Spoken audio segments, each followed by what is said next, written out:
In today's video, we're talking about step number 4 of your project car build.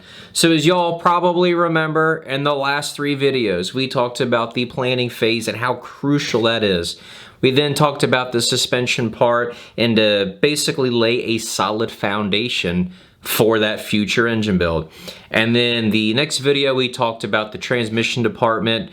And honestly, guys, as an extension of that, probably go ahead and start following that up with the rest of the driveline. So a good drive shaft as well as whatever rear end setup that you're going to use. So think of that as part 3.2, I guess. And in today's video, we are going to talk about the engine side of things. So guys, this is literally the most expensive part of a build, more than likely. There's so many supporting mods that need to be done to be able to do this correctly. If you're going to be making, in excess of 700 horsepower, the fuel system alone is going to be pricey. You're probably going to twin and tank pumps. You might even be running an aftermarket, style external fuel pump. You've got AN lines to start considering if you start making quite a bit of horsepower. Your factory fuel lines probably are not going to be able to keep up with that fuel delivery that you guys are going to need. So start planning on the fuel system. That is something that's going to need to be done for sure. A new fuel system will also include injectors. You're going to want to make sure that you've got the correct fuel injectors size-wise for the horsepower that you're going to be running on that build. Again, guys, why it's so important to kind of go back to that original thing we talked about with making the list.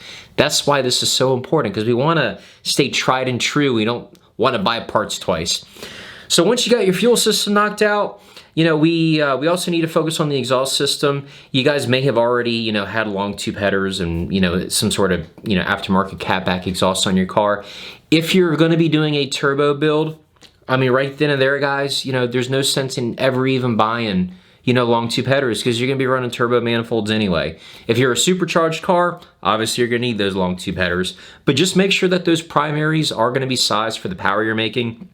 Make sure the collector in the header is also going to be sized properly for the power you're making, as well as the rest of the exhaust system.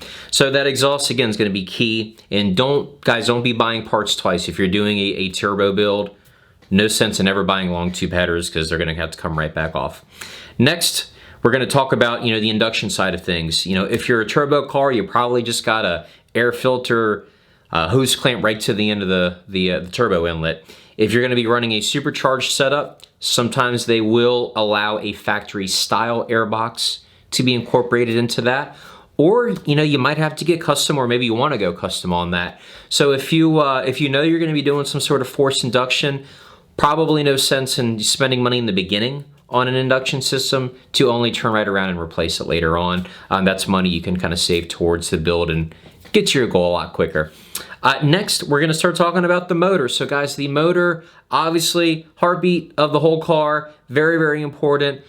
If you are not fluent in the engine development side of things or building or anything of that sort, highly, highly encourage you guys, spend the money, get a professional engine builder, not an assembler, but an engine builder to spec out a motor. Go ahead and proceed with that.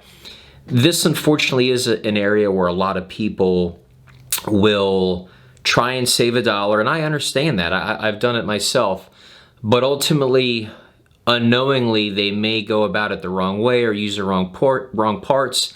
They're not satisfied with the end result because it's a bunch of mismatched stuff that doesn't work well together. The combination of parts is key, not just so much the physical parts themselves. So making sure that good combination of parts works together is going to be very important. And your engine builder obviously has a lot of experience in knowing what works and what doesn't, and ultimately what's going to work good for your application, because not every size engine or cam profile is going to lend itself well to street track and of the like. So guys, again, make sure that you spend some time on that.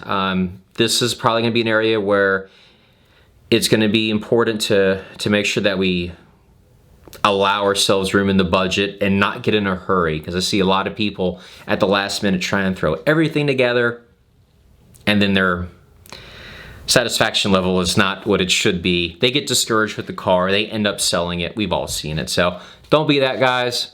Make sure you do that tried and true. And then to kind of wrap up here, you know, the safety aspect of this car, I see a lot of people go out there and it terrifies me. You know, they go out there with a football helmet and freaking shorts, and they go out there and they start racing. We all love to go fast. It's human instinct. Guys, please, please, please, allow a little bit of room in the budget. Get you a helmet. You know, I know we talked about the center track video. Get you a helmet.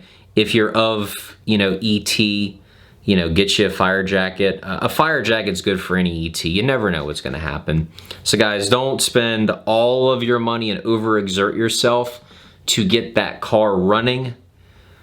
You know, make sure you set aside a little bit just to keep yourself safe. I know a lot of us have families and stuff at home. We have a lot of friends who love us. Please, please, please spend a little bit extra money on that as well. So anyway, guys, that's pretty much it on, you know, the step-by-step guide to the project car side of things. I'm very much looking forward to getting this channel to a point where we can actually do this stuff in, you know, real life in the shop. I've got some pretty cool builds coming up that I hope you guys will enjoy actually partaking in and maybe choosing some of the parts that we're going to be using on these things. So do me a favor, if you haven't already, make sure you subscribe. Would love to hear y'all's feedback on what you guys would like to see here on the channel. And until next time, we'll see you later. Thanks for watching.